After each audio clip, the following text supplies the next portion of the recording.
Лютий 2022 року. Світ прокидається від новин. Росія розпочала повномасштабне вторгнення в Україну. Масовані обстріли українських міст, тисячі загиблих мирних жителів. Путін офіційно називає це спеціальною воєнною операцією. Але ми маємо поставити чесні запитання, чи дійсно те, що відбувається, можна назвати спеціальною воєнною операцією? Чи це тероризм або війна? На такі запитання ми постараємося відповісти в цьому відео та спробуємо послідовно розібратися в такій складній темі, щоб всі чітко простежили причинно-наслідковий зв'язок, з яким на Росії, як ми всі побачили, існують певні проблеми.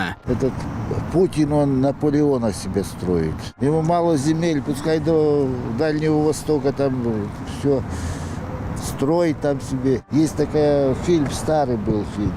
Как, говорите, в Европе живут, ну там про революцию. В Европе, если один живет хорошо, а я живу плохо, я всех в гроб положу, сам ляжу, но буду лучше его жить. А в России как? А в России наоборот. Если сосед хорошо, а я плохо, я всех в гроб вложу, но он будет хуже меня жить. Вот это вся проблема. Путин делает вот так. Вот я захотел, и вот я так скажу. И вот так оно и будет. А вот чтобы вдаваться, смотреть и как правильно, я думаю, что он вообще об этом не думает. Он просто не думает, понимаете? Вот сейчас ему захотелось, вот он решил забрать Украину. Вот для чего? И зачем? І взагалі, це просто сміх, понимаете? Це хвора людина, нема про що говорити. Шкода, що просто через таку людину страждає Україна, і Європа, і світ зрештою. Мы нигде не воюем, а он воюет по всему свету. Вот и все. Он устраивает геноцид. Он подводит до того, и психологию людей меняет до такой степени, что люди начинают верить. Я знаю, я много общаюсь с ними, они ему дійсно вірять. У тому вся і біда. У відео ми розберемо, чим все ж таки є дії Росії проти України. Розглянемо анексію українського Криму. Проаналізуємо так звану гібридну війну на Донбасі та, власне, саме повномасштабне вторгнення Росії в Україну. Розглянемо дії Росії проти України з точки зору як українського правового поля, так і міжнародного права, зокрема в рамках системи Організації Об'єднаних Націй. Ми покажемо, чому це не просто український конфлікт, не спеціальна воєнна операція і тим паче не громадянська війна, як стверджують російські пропагандони, а класичний приклад агресивної війни та міжнародного тероризму. На сьогодні повномасштабне вторгнення Росії в Україну триває вже понад 3 роки, але за відправну точку ми беремо саме анексію Росією українського Криму, з якої почалася російська агресія проти України. Інцидент на острові Тузла у 2003-му поки що не розглядаємо. У лютому 2014 року, скориставшись революційною ситуацією в Україні, Росія здійснює збройне захоплення українського Криму. Озброєні бойовики без розпізнавальних знаків, так звані зелені чоловічки, блокують українські військові частини, захоплюють будівлі органів влади та згодом проводять так званий референдум. Від початку анексії українського Криму Путін стверджує, що російських військових на півострові немає, але згодом починає казати прямо протилежне. Это были российские солдаты или нет? Это были местные силы самообороны. За спиной сил самообороны Крыма, конечно, встали наши военнослужащие. Они действовали очень корректно, но, как я уже сказал, решительно и профессионально. Это факт, мы никогда его не скрывали. Наши вооруженные силы, прямо скажем, блокировали вооруженные силы України, розквартировані в Криму. Чи була анексія українського Криму спеціальною воєнною операцією тоді? За визначенням, воєнна операція – це локальне військове втручання, яке не має на меті зміну кордонів або суверенітету. В той час як анексія території – це вже акт агресії. Відповідно до резолюції Генасамблеї ООН 3314 статті 1, цитую, агресією є застосування збройної сили державою проти суверенітету, територіальної недоторканості або політичної незалежності іншої держави, або будь-яким іншим чином, несумісним із статутом Організації Об'єднаних Націй, як це встановлено в цьому визначенні. Далі звернемо увагу на цікаві пункти 3 статті тієї ж резолюції, де в якості акту агресії визначено вторгнення або напад збройних сил держави на територію іншої держави або будь-яка військова окупація, або будь-яка анексія із застосуванням сили території іншої держави або частини її, бомбардування збройними силами держави території іншої держави або застосування будь-якої зброї державою проти території іншої держави, блокада портів або берегів держави збройними силами іншої держави, напад збройними силами держави на сухопутні, морські або повітряні сили або морські та повітряні флоти іншої держави, застосування збройних сил однієї держави, що перебувають на території іншої держави за угодою з приймаючою державою, у порушення умов, передбачених в угоді, або будь-яке продовження їхнього перебування на такій території після припинення дії угоди. Тобто Путін, коли казав, що Збройні сили Російської Федерації блокували Збройні сили України в Криму, фактично зізнався у вчиненні акту агресії проти України. На момент анексії Росією українського Криму, як мінімум за 4 пунктами, її дії трактуються як акти агресії. Зафіксуємо це та повернемося до резолюції згодом. Це перший момент. Что получит этот Путин в итоге, скажите мне? Что он получит? Он получит врага в лице Украины.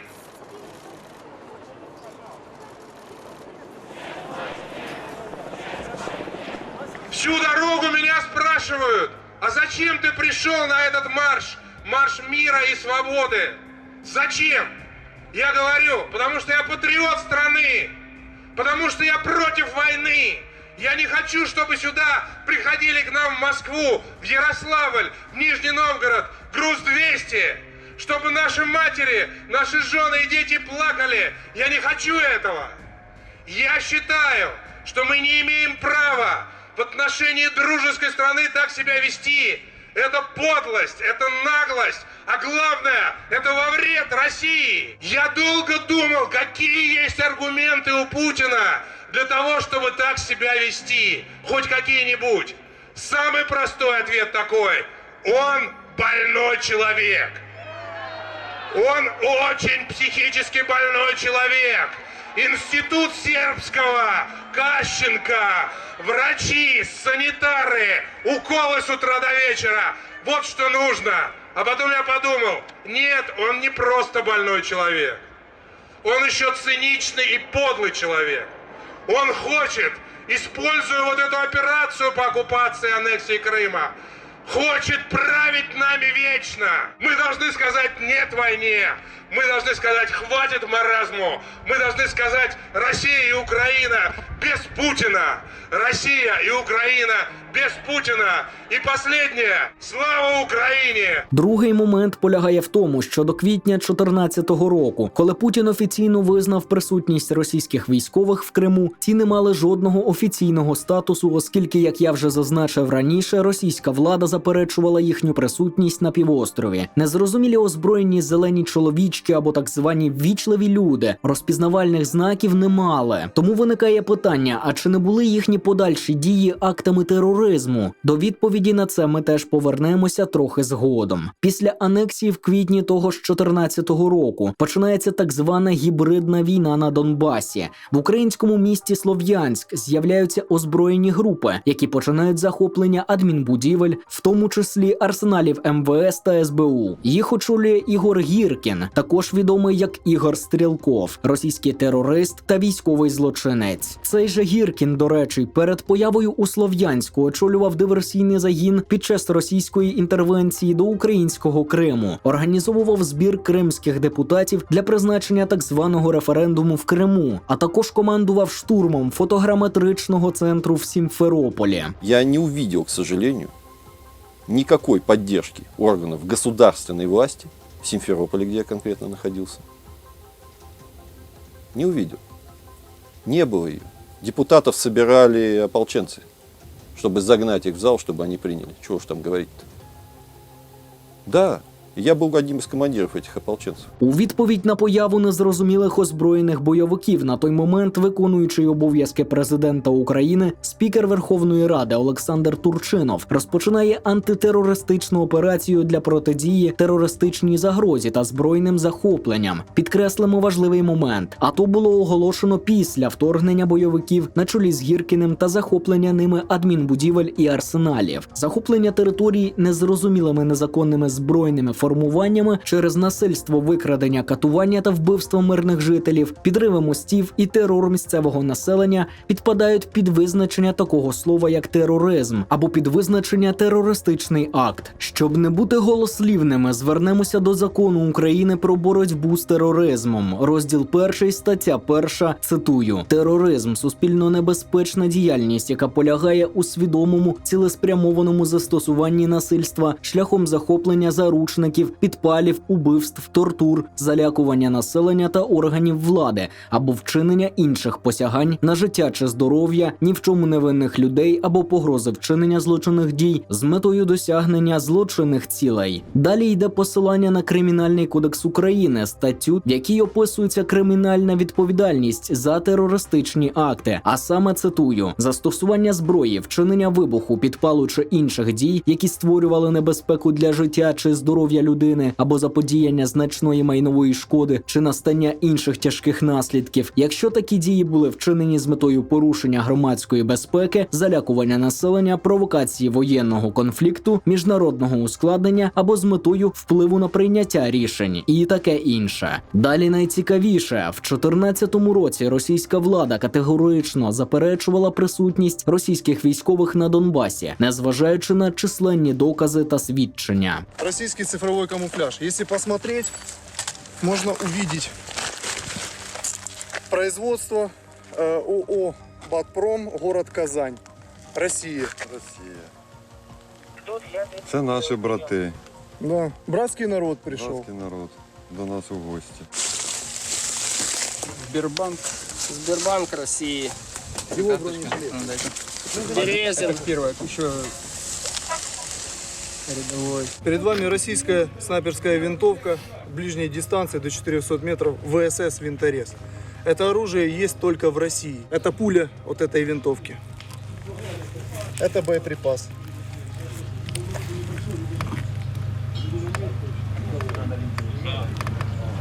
Это неоспоримое доказательство присутствия российской армии. І якщо російські військові на чолі з Гіркіним, а також зелені чоловічки у Криму офіційного статусу не мали, ці особи, якщо розглядати їхні дії згідно чинного законодавства України, підпадають під визначення слова «терорист» того ж закону України про боротьбу з тероризмом, тобто особу, яка бере участь у терористичній діяльності. Відповідно, терористична група – це група з 2 і більше осіб, що об'єдналися з метою здійснення терористичних актів. І далі, терористична організація – це стійке об'єднання 3 і більше осіб, яке створене з метою здійснення терористичної діяльності, у межах якого здійснено розподіл функцій, встановлено певні правила поведінки, обов'язкові для цих осіб під час підготовки і вчинення терористичних актів. Організація визнається терористичною, якщо хоч один з її структурних підрозділів здійснює терористичну діяльність з відома хоча б одного з керівних органів усієї організації. Отже, коротко про головне ще раз. Згідно з визначеннями Закону України про боротьбу з тероризмом, є підстави вважати терористичною діяльністю дії зелених чоловічків під час анексії українського Криму. Проросійські бойовики на чолі з Гіркіним є терористами, а очолювані ними організації, що ведуть терористичну діяльність, терористичними організаціями. Одним з прикладів такої терористичної діяльності є кейс рейсу MH17, коли в липні 2014 року з комплексу Бук, завезеного з Росії, терористами було збито пасажирський літак Malaysia Airlines. Загинули усі 283 пасажири та 15 членів екіпажу, у тому числі 80 дітей, 3 з яких були немовлятами. Результати кримінальної справи свідчать, що авіалайнер дійсно було збито ракетою комплексу Бук. Особи причетних встановлені, і всі вони належать до незаконних проросійських збройних формувань, тобто, як ми визначили, до терористичних організацій. Суд визнав винними у збитті авіалайнера рейсу MH17 Ігоря Гіркіна, його підлеглих Сергія Дубінського, позивний Хмурий, та Леоніда Харченка, позивний Крот. Окружний суд Гааги в листопаді 22-го року оголосив, що лише довічне ув'язнення буде достатнім покаранням для винних у цій катастрофі. А відносно нещодавно Рада Міжнародної організації цивільної авіації поклала на Росію відповідальність за збиття пасажирського літака рейсу MH17. Наразі відомо, що у найближчі тижні Рада розгляне, яким чином Росія надасть правове відшкодування.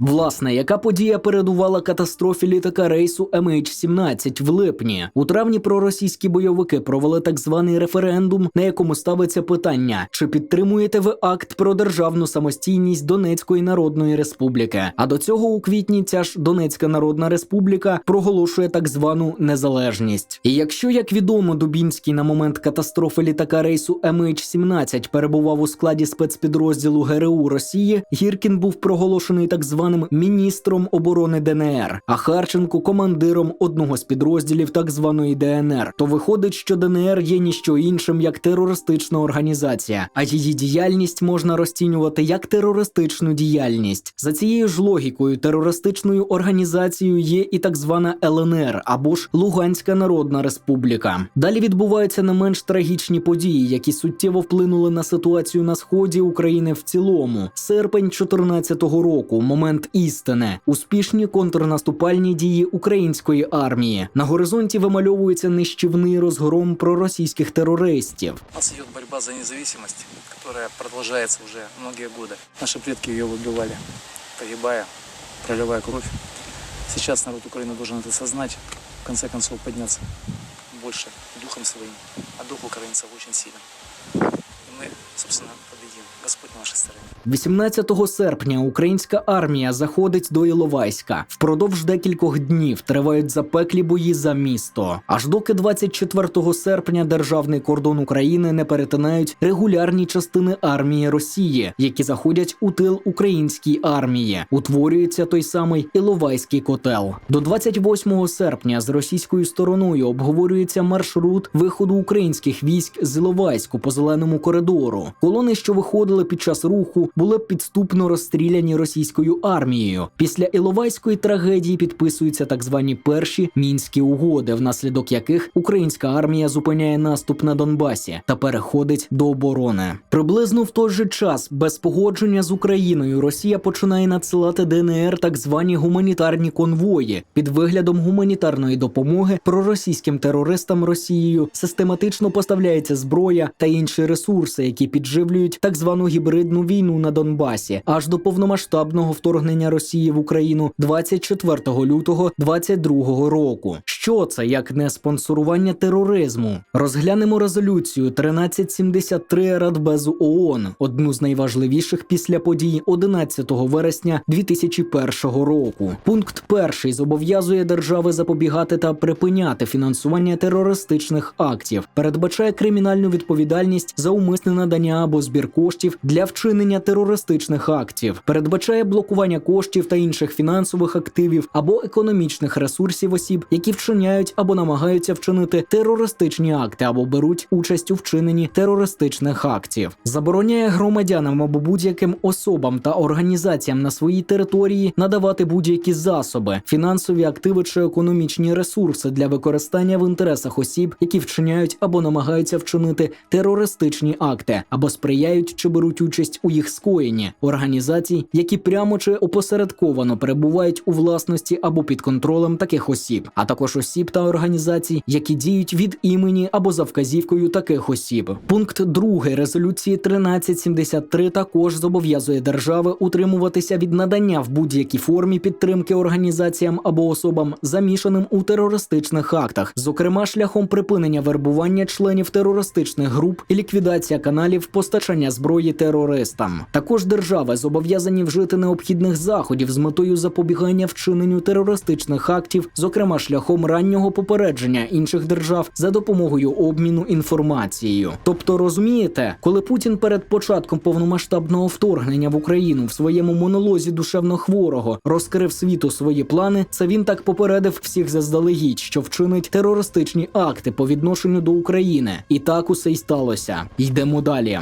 Держави зобов'язані зобов'язані забезпечувати притягнення до судової відповідальності осіб, які беруть участь у фінансуванні, плануванні, підготовці, вчиненні або підтримці терористичних актів. Такі терористичні акти мають кваліфікуватися як серйозні кримінальні правопорушення у внутрішньодержавних законах і положеннях для їх подальшого покарання належним чином. Окрім цього, держави зобов'язані запобігати пересуванню терористів або терористичних груп за допомогою ефективного прикордонного контролю. Як Росія здійснювала прикордонний контроль, ми всі з вами знаємо. Також у пункті 5 резолюції зазначено, що акти, методи та практика тероризму суперечать цілям і принципам Організації Об'єднаних Націй, і що свідоме фінансування і планування терористичних актів та підбурювання до них також суперечать цілям і принципам Організації Об'єднаних Націй. В цілому статус Росії в ООН викликає питання, але це інша тема. Які проміжні висновки можна зробити щодо анексії Росією українського Криму та гібридної війни на Донбасі навесні 2014 року? В першому випадку дії Росії не можна назвати спеціальною воєнною операцією, оскільки анексія територій – це ніщо інше, як акт агресії. У другому випадку ми маємо справу з тероризмом, і це підтверджують трактування таких дій як в українському законодавстві, так і в міжнародному праві. Тобто, якщо називати речі своїми іменами, озброєні зелені чоловічки без розпізнавальних знаків у Криму та проросійські бойовики на Донбасі – це терористи, а Росія – держава-спонсор тероризму. І ось настає кульмінація, яка зриває всі маски з Росії і викриває всі її справжні наміри та плани. 24 лютого о 4 ранку, як і інший величний завойовник та визволитель з Третього рейху Путін, публікує своє звернення, в якому оголошує про початок так званої спеціальної воєнної операції на території України і несе дурню, щоб ці дії виглядали виправданими. Мы видим, что те силы, которые в 2014 году совершили на Украине госпереворот, захватили власть и удерживают ее с помощью, по сути, декоративных выборных процедур, окончательно отказались от мирного урегулирования конфликта. 8 лет, бесконечно долгих 8 лет мы делали все возможное, чтобы ситуация была разрешена мирными политическими средствами. Все напрасно. Нельзя без сострадания смотреть на то, что там происходит. Терпеть все это было уже просто невозможно. Необходимо было немедленно прекратить этот кошмар. Геноцид в отношении проживающих там миллионов людей, которые надеются только на Россию, надеются только на нас с вами. Именно эти устремления, чувства, боль людей и были для нас главным мотивом принятия решения о признании народных республик Донбасса. Что считаю важным дополнительно подчеркнуть. Ведущие страны НАТО для достижения своих собственных целей во всем поддерживают на Украине крайних националистов и неонацистов, которые, в свою очередь, никогда не простят крымчанам и севастопольцам их свободный выбор воссоединения с Россией. Они, конечно же, полезут и в Крым, причем так же, как и на Донбасс, с войной. Но Россия не может чувствовать себя в безопасности, развиваться, существовать с постоянной угрозой, исходящей с территории современной Украины. Нам с вами просто не оставили ни одной другой возможности защитить Россию, наших людей, кроме той, которую мы вынуждены будем использовать сегодня. Обстоятельства требуют от нас решительных и незамедлительных действий. Народные республики Донбасса обратились к России с просьбой о помощи.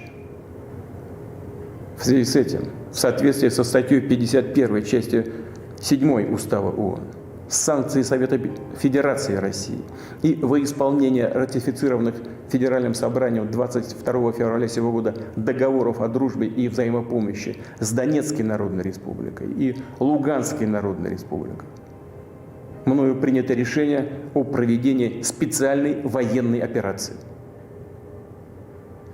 Ее цель – защита людей, которые на протяжении 8 лет подвергаются издевательствам, геноциду со стороны киевского режима. И для этого мы будем стремиться к демилитаризации и денацификации Украины, а также преданию суду тех, кто совершил многочисленные кровавые преступления против мирных жителей, в том числе и граждан Российской Федерации.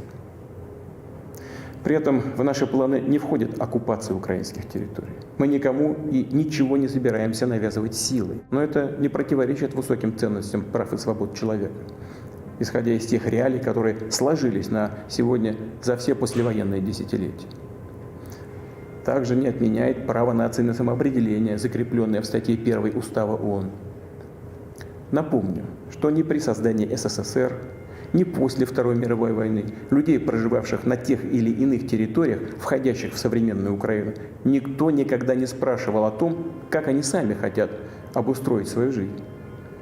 В основе нашей политики – свобода. Свобода выбора для всех самостоятельно определять свое будущее и будущее своих детей.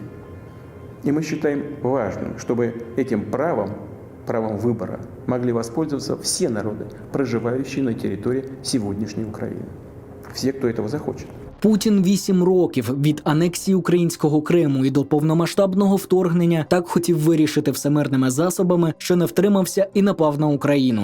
Він каже про геноцид мільйонів людей, що проживають на Донбасі, але не вказує першопричину, чому раптом мирні жителі Донбасу почали помирати під прапором терористичної організації ДНР. Путін каже про суд над тими, хто здійснив численні криваві злочини над мирними жителями та громадянами Російської Федерації, але не згадує, що саме він і є ініціатором цих кривавих злочинів і над мирними жителями, та, як не дивно, над громадянами Російської Федерації. Адже саме за його наказом ці громадяни Росії в незрозумілому статусі без розпізнавальних знаків незаконно перетнули кордон з Україною і пішли вбивати українців. Каже, що в плани не входить окупація України, що нікому і нічого не збирається нав'язувати силою. Але на 3-й рік повномасштабного вторгнення частина території України досі знаходиться в окупації.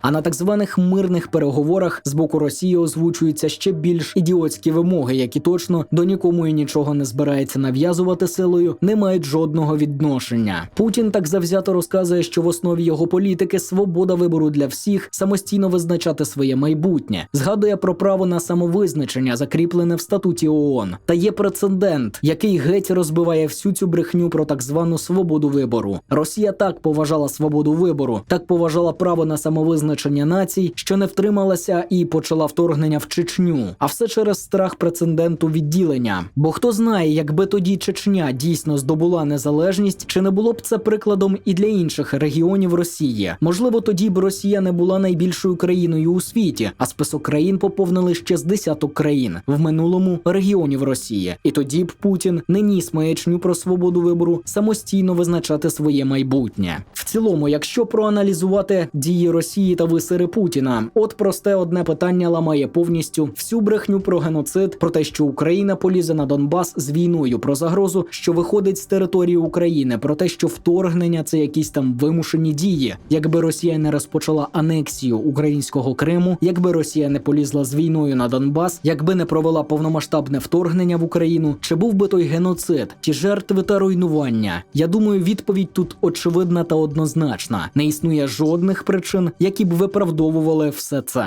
Якщо анексія українського Криму була актом агресії, дії проросійських бойовиків на Донбасі терористичними діями, чим насправді є повномасштабне вторгнення Росії в Україну? Щоб відповісти на це питання, нам слід повернутися у 94-й рік, щоб зрозуміти контекст, коли Україна добровільно відмовилась від 3-го за розміром ядерного арсеналу у світі, включно з тактичними та стратегічними носіями ядерної зброї. Ядерні боєголовки були передані Росії, а шахтні пускові установки та бомбардувальники знищені. Щоб ви розуміли, на той час цей арсенал перевищував ядерні потужності Китаю, Великої Британії та Франції разом узятих. Натомість було підписано Будапештський меморандум, той самий меморандум, в якому Росія, Велика Британія та Сполучені Штати зобов'язалися поважати незалежність, суверенітет та існуючі кордони України, утримуватися від загрози силою чи її використання проти територіальної цілісності чи політичної незалежності України, і що ніяка їхня зброя ніколи не буде використовуватися проти України. Окрім цього, країни зобов'язалися утримуватися від економічного тиску, спрямованого на те, щоб підкорити своїм власним інтересам здійснення Україною прав, притаманних її суверенітету, і таким чином отримати будь-які переваги.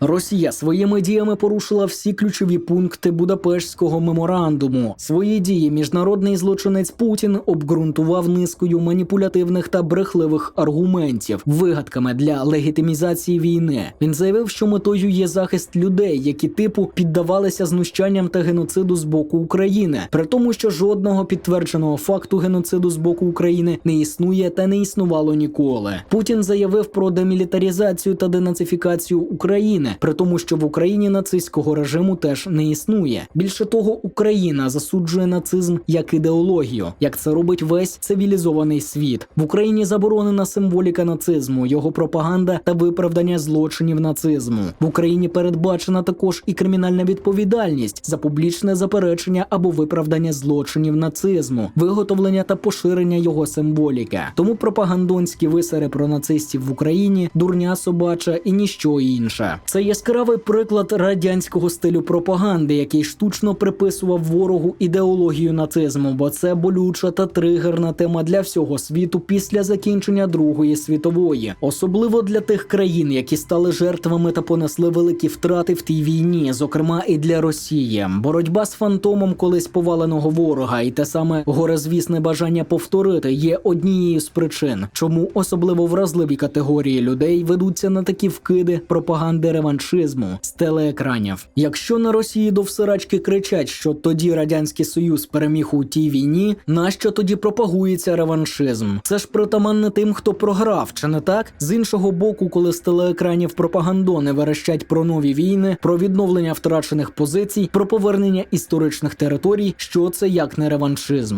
Одним із аргументів виправдання вторгнення Росії в Україну стало те, що Росія типу визнала незалежність терористичних організацій ДНР та ЛНР, після чого ті звернулися по військову допомогу до Росії. Ну це вже звучить як маячня, не знаходите? Факт полягає в тому, що Росія сама створила, озброїла з допомогою так званих гуманітарних конвоїв, а по факту спонсорувала тероризм та керує терористичними організаціями ДНР та ЛНР. Це класичний приклад гібридної війни для легітимізації вторгнення. Далі Путін чомусь приплітає як аргумент статтю 51 Статуту ООН, цитую, про невід'ємне право на індивідуальну або колективну самооборону в разі збройного нападу на члена Організації Об'єднаних Націй. Але для того, щоб країна могла законно посилатися на право на самооборону, має бути реальний збройний напад на території держави або її громадян. Це може бути вторгнення, авіаудар, ракетний обстріл, напад на посольства, збройна агресія найманців за підтримки іншої держави і таке інше. Самооборона має бути пропорційною та необхідною. Тобто війна не може бути відповіддю на якийсь одиничний сценарій, а самі військові дії мають припинитися після усунення загрози. Відправна точка – анексія Росією українського Криму. До того моменту Україна на Росію не нападала і, погодьтеся, навряд чи мала такі наміри, враховуючи наявність ядерної зброї по той бік кордону. І тим паче Україна жодним чином не загрожувала територіальній цілісності Росії та життю громадян Росії. ООН не визнала права Росії на самооборону у цих випадках, і тим більше Росія не отримувала мандату від Ради безпеки ООН на військову інтервенцію. Колективна самооборона для Росії теж не підходить, бо це право розповсюджується лише на суверенні держави, а не на терористичні організації під назвами ДНР та ЛНР. Так що будемо відвертими, їх визнання Росією якось до сраки. Як і проведення там референдумів за незалежність, як власне і до сраки референдум в Криму, і референдуми на той час окупованих частинах Запорізької, Миколаївської, Харківської та Херсонської областей після початку повномасштабного вторгнення. До речі, про референдуми. Коли Росія готувала всі ці фіктивні референдуми, вона, судячи з усього, не врахувала той факт, що питання відокремлення території України може вирішуватися лише на всеукраїнському референдумі, а не на місцевих референдумах. До того ж, право голосу на всеукраїнському референдумі мають виключно громадяни України, тобто особи, які не мають подвійного або виключно російського громадянства. Думаю про те, як Росія аж вихвалялася, що видає російські паспорти на анексованих та окупованих територіях, нагадувати не треба. Не врахувала Росія і той факт, що згідно з законом України про всеукраїнський референдум, стаття 15 пункт 2,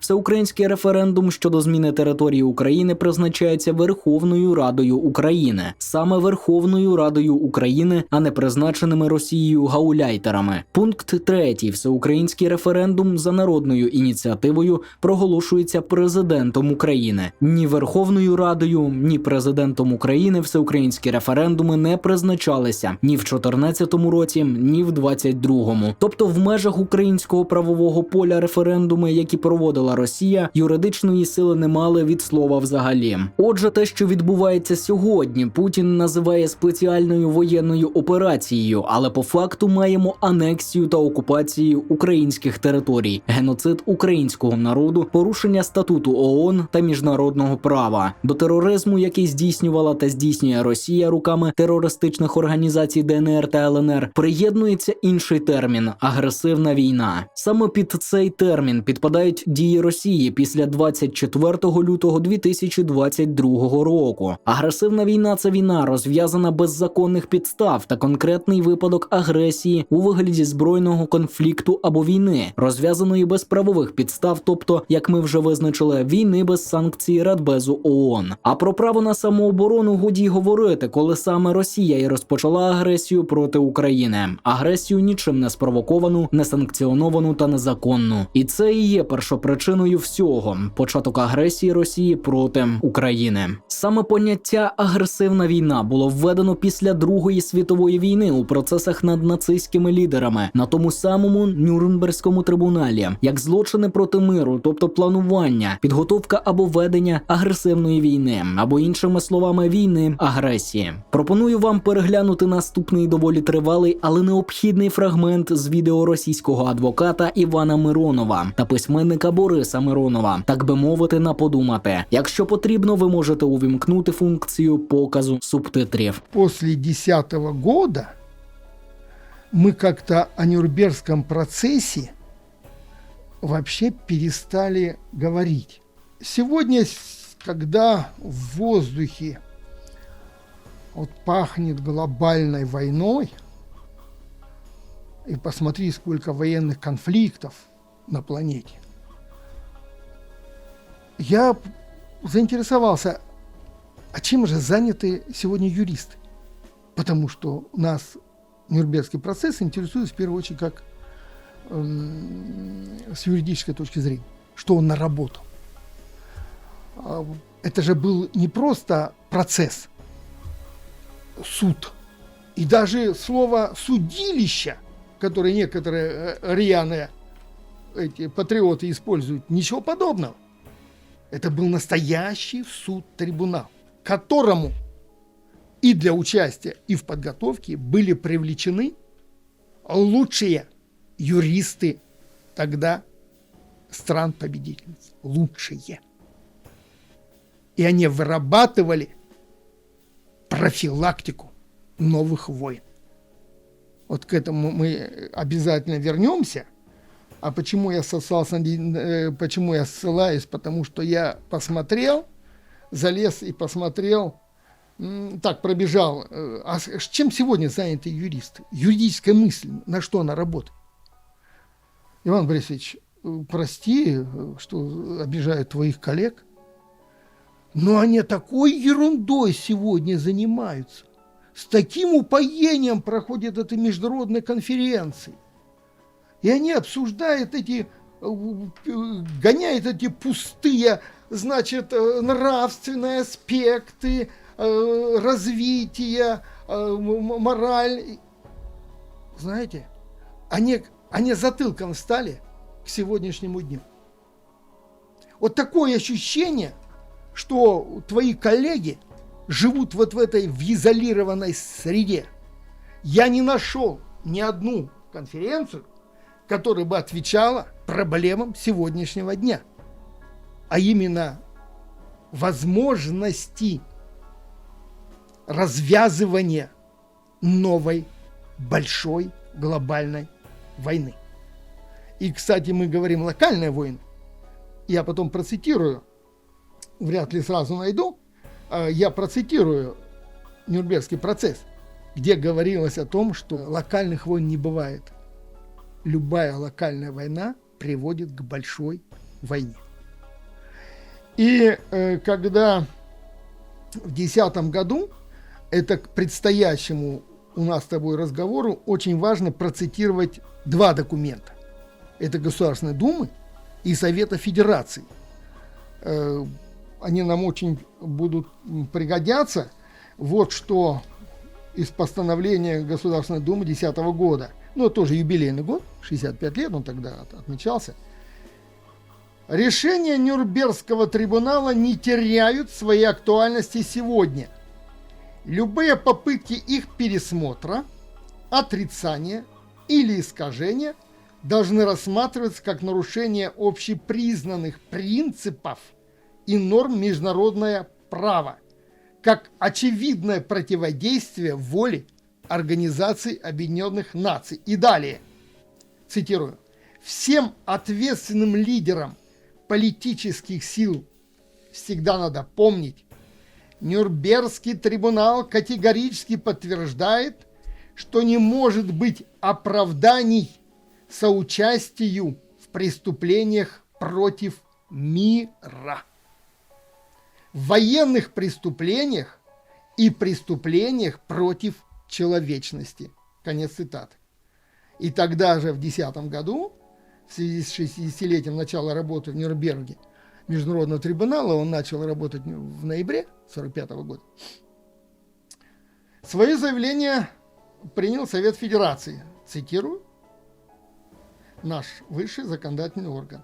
Деятельность трибунала должна быть ярким примером торжества правосудия и напоминанием, что за преступление против мира и человечности возмездие неотвратимо. Конец цитаты. Совет Федерации тогда призвал мировое сообщество защищать выработанные в Нюрнберге принципы международного права как неотъемлемую и необходимую основу современного миропорядка. Нюрнбергский процесс, я снова цитирую Совет Федерации, стал первым в истории международным судом, признавшим агрессию тягчайшим уголовным преступлением. По-моему, у меня не получилось сделать акцент на слове «агрессия». Оно для сегодняшнего разговора ключевое. Наказавшим как уголовных преступников государственных деятелей фашистской Германии, виновных в подготовке развязывания и ведения агрессивных войн. Обрати внимание, наказавших как уголовных преступников. И в формулировках Нюрнбергского процесса будут именно уголовные преступления или военные преступления. Это значительно шире, чем говорить о нацистских преступлениях. Так чем же ценен для нас Нюрнбергский трибунал? Потому что тем, что лучшие мировые юристы выработали ряд юридических понятий, таких как агрессивная война. Еще раз повторяю. Нюрнбергский трибунал готовили и проводили лучшие юристы того времени. Из Соединенных Штатов, Германии, из Соединенных Штатов, простите, Англии и Франции.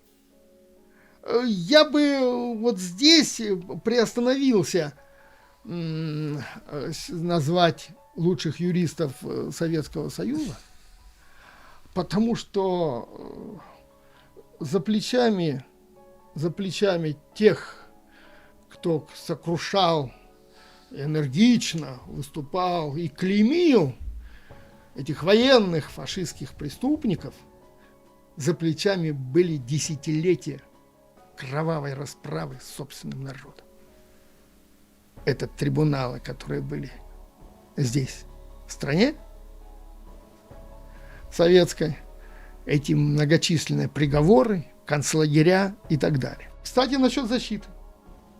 Защитники были такого же уровня высочайшего, защитники, адвокаты, такого же высочайшего юридического уровня, с той же богатейшей юридической практикой, что и обвинители. Это действительно было на равных. Почему историю Великой Отечественной войны нужно изучать по Нюрнбергскому процессу. Потому что там вся фактура была двойной очистки. Было 2 фильтра, которые представляли и обвинители, и адвокаты. И любая попытка протащить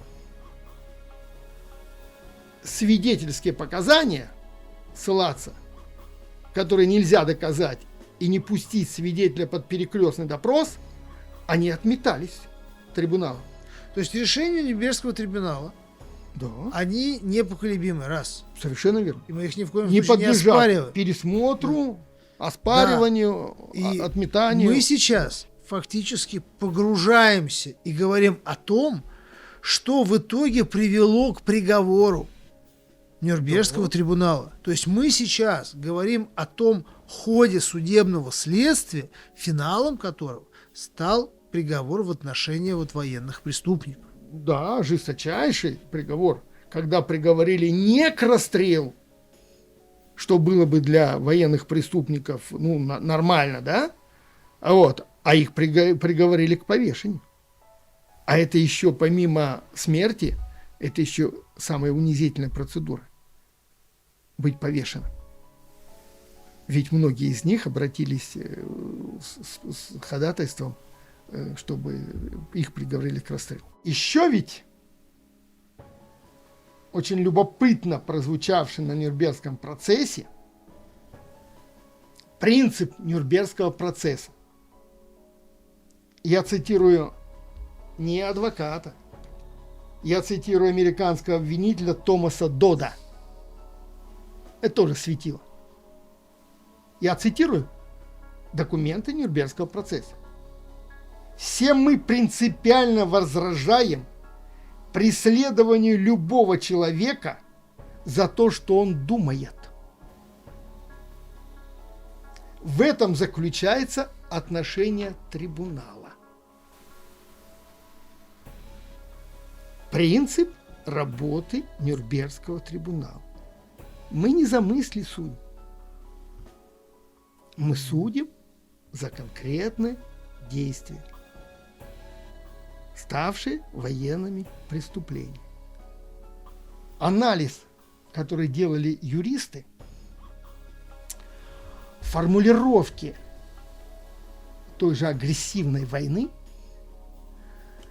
это же не просто вот сели победители и давай, кто нам будет возражать? Нет. Вот эта практика, это уважение к себе и к закону, оно не позволяло просто так взять и разорвать. Нет, нужно было доказать, а какие законы нарушены, какие соглашения, какие пакты преступлены.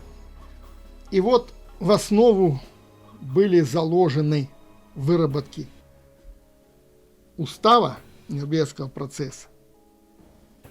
Я все-таки буду перечислять, потому что это очень важно осознать по уровню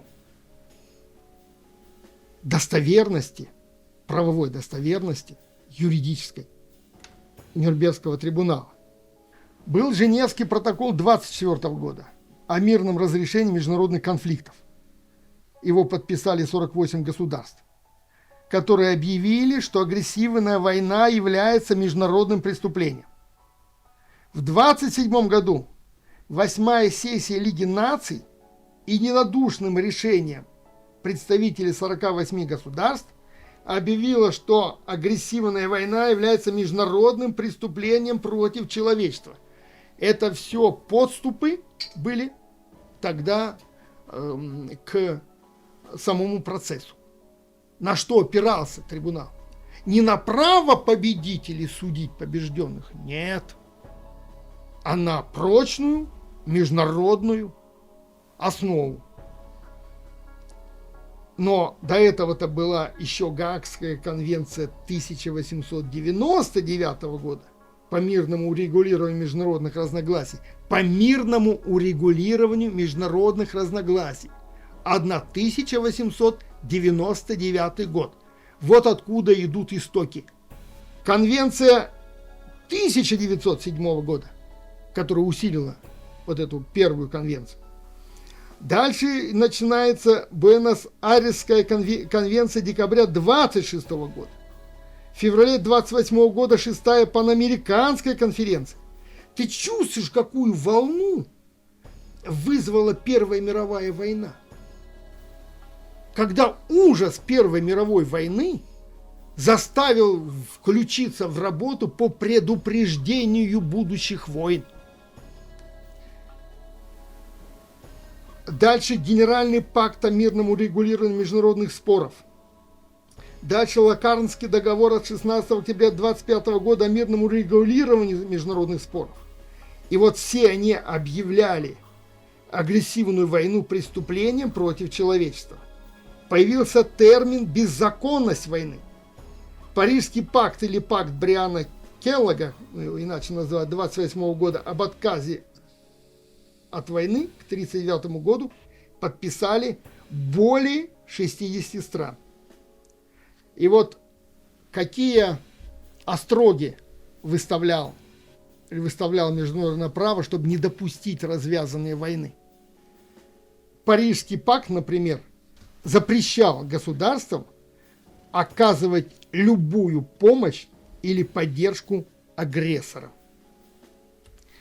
Принцип права, устанавливающий, что политики, начинающие агрессивную войну, не смогут найти прибежища в неприкосновенности государства. И это является здоровым принципом, говорилось в пакте. То есть имей в виду, миленький, если ты начинаешь агрессивную войну, сейчас формулировки агрессивной войны мы проговорим, выработанным Нюрнбергским трибуналом. Если ты начинаешь войну, то будь уверен, что не будет неприкосновенности твоего государства. А я тебе чуть выше зачитал о том, что Парижский пакт запрещал государству оказывать любую помощь или поддержку агрессорам. Вот. То есть все эти формулировки, все эти ссылки на закрепленном международном законодательстве, договоренностям в отношении тех, кто развязывает агрессивные войны, это все звучало в Нюрнбергском трибунале. Я цитирую только Нюрнбергский трибунал. Я цитирую только Нюрнбергский трибунал. Я даже вот эти ссылки по расшифровке этих пактов я даже не делаю. Это то, что цитировалось и говорилось на Нюрнбергском трибунале. И вот в Парижском пакте, на который опирался Нюрнбергский процесс, здоровым принципом права, люблю я вас, юристов, вы можете иногда изящно выражаться. Это сегодня, это Государственная Дума Советом Федерации нас извратили на какой-то казенный язык. А вот, это к делу не к делу, но уж больно изящно было сформулировано. Здоровым принципом права, говорилось в Парижском пакте, является закон, согласно которому люди, которые втягивают свою собственную и другие страны в агрессивную войну, делают это уже с петлей на шее. Молодцы вы, юристы. Мои вам от писателя аплодисменты. Война, начатая в нарушении международного права, теряет подлинное юридическое значение войны. Война становится разбойничьим актом, планомерным преступлением. Это фактически легло в приговор Нюрнбергского, да, трибунала? Да. Приговор, который сегодня защищен уголовным законодательством. Поэтому всех тех, кто вдруг захотят по каким-то причинам оспорить эти формулировки, они подпадают под уголовную статью. Это сразу я хочу обозначить всем скептикам, критикам того, что мы здесь говорим. Опыт показал нам, это вот заключили ведущие мировые юристы в Нюрнберге в 1945 году, что современная война не остается локальной. Все современные войны неизбежно становятся мировыми войнами, и ни одна из мировых держав не может оставаться в стороне от них. Если мы не можем оставаться вне войны, наша единственная надежда заключается в том, чтобы предотвратить войны. Решительным шагом к тому, чтобы избежать периодических войн, неизбежных при системе международной безнаказанности, будет возложение на государственных деятелей ответственности перед законом. Закон предусматривает осуждение агрессий, совершенной любой нацией, включая и те, которые представлены сегодня в трибунале.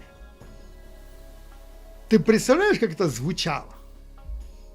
Что и вы, сегодняшние победители, все, без исключения, В группе риска. совершенно верно, в ответственности, если вы вдруг вздумаете переступать эти каноны. Только тогда мы будем в состоянии покончить с тиранией, насилием и агрессией со стороны тех, которые обладают властью против прав их собственного народа, когда мы заставим всех этих людей быть ответственными перед законом. Этот процесс представляет собой отчаянное усилие человечества применить дисциплинирующее влияние закона государственным деятелям, которые пользуются своей властью для того, чтобы подрывать основы всеобщего мира и совершать акты агрессии против своих соседей. Когда любая, я цитирую, шахта из материалов Нюрнбергского процесса, когда любая публичная и открытая оппозицию режиму Гитлера стала невозможной, нельзя было проводить митинги, нельзя было создавать общество. Любое заявление прессы являлось предметом цензуры. И вся политическая позиция, без которой любое правительство не может процветать, без оппозиции не может процветать правительство. Это умнейший человек Шахт.